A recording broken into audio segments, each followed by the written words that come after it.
Old Trump, the orange Mussolini, the guy who gives orangutans a bad name, is a disgrace to the office of the president, but he is outstanding when it comes to modeling pettiness.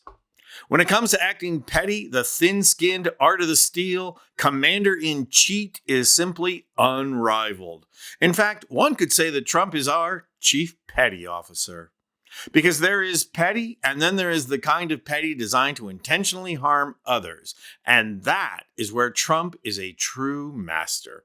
Trump just got done acting out his pettiness against Dr. Anthony Fauci to no one's surprise.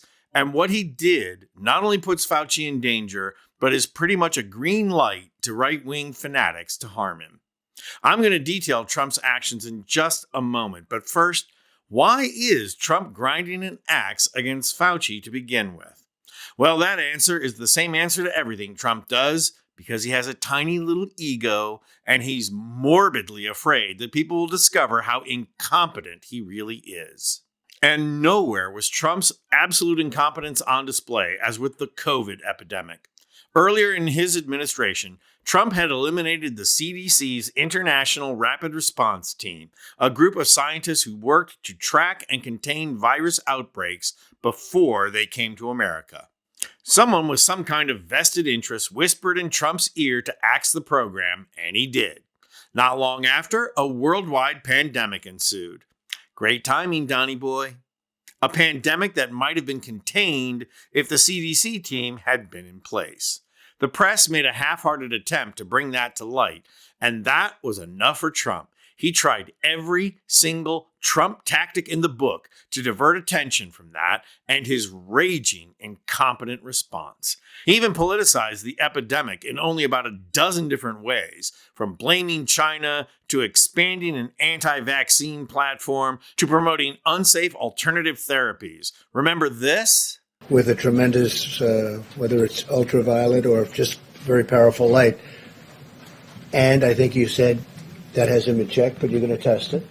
And then I said, supposing you brought the light inside the body, which you can do either through the skin or in some other way, right? And then I see the disinfectant, where it knocks it out in a minute, 1 minute. And is there a way we can do something like that by injection inside or almost a cleaning? Because you see it gets on the lungs and it does a tremendous number of the lungs. So it'd be interesting to check that. So that you're going to have to use medical doctors with. But it sounds interesting to me. Trump's incompetence in dealing with his inaction and cover-up was so severe that British scientists concluded that 40% of COVID deaths are attributable to Trump. So with Trump sowing misinformation and denials, it fell upon Dr. Anthony Fauci to be the U.S. government's source of accurate information. And Trump despised him for it. So Trump let his minions at Fox tear into the reputation of Fauci and his established scientific protocols as absolute assaults on American freedom and well-being. Surprise, surprise, it wasn't long before right-wing nutjobs started putting out death threats, and those threats remain. But now, Trump has removed security protection from both Fauci and another Trump critic, John Bolton. Watch Trump respond to questions about removing their security. Security detail for Anthony Fauci was terminated last night, and I'm wondering if you have any comment on that. About what? The security detail for Anthony Fauci was terminated last night, sir. Do you have a comment? No, I think, when you work for government, at some point your security detail comes off. And, you can't have them forever. So I think it's very standard. If it would be for somebody else, you wouldn't be asking the question. The question is very fair. But you work for government. We took some off, other people too. But you can't have a security detail for the rest of your life because you work for government.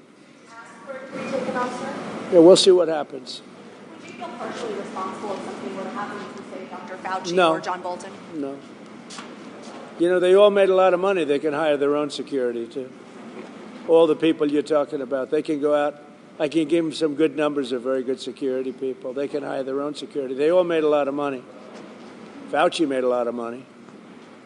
They all did. So if they felt that strongly, I think that certainly I would not take responsibility.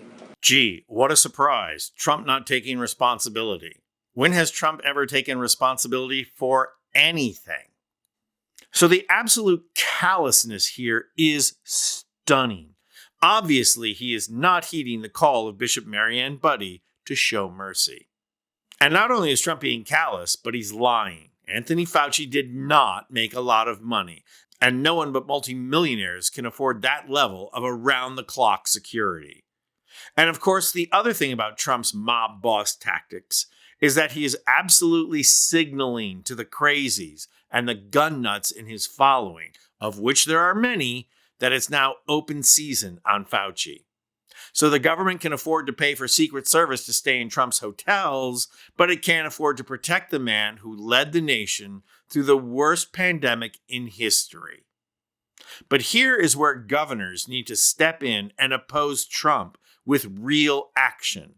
If I were the governor of the state where Fauci resides, I would hold a press conference immediately and announce that a state police security detail will now protect Fauci because the president is acting like a petulant child.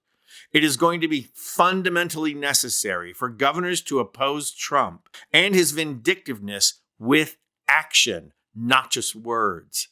And not only would I announce the protection, but I would also announce automatic pardons for any police officer charged with exerting undue force in protecting Fauci from any physical threat. That would send a message to the crazies. Try something and you'll get your ass handed to you on a platter. That's the kind of hardball that governors are going to have to start playing in order to give Trump and his fascist regime no quarter. Republicans are always having wet dreams about states' rights. It's time to make their dreams come true. I'm Anthony Vincent Gallo for Occupy Democrats.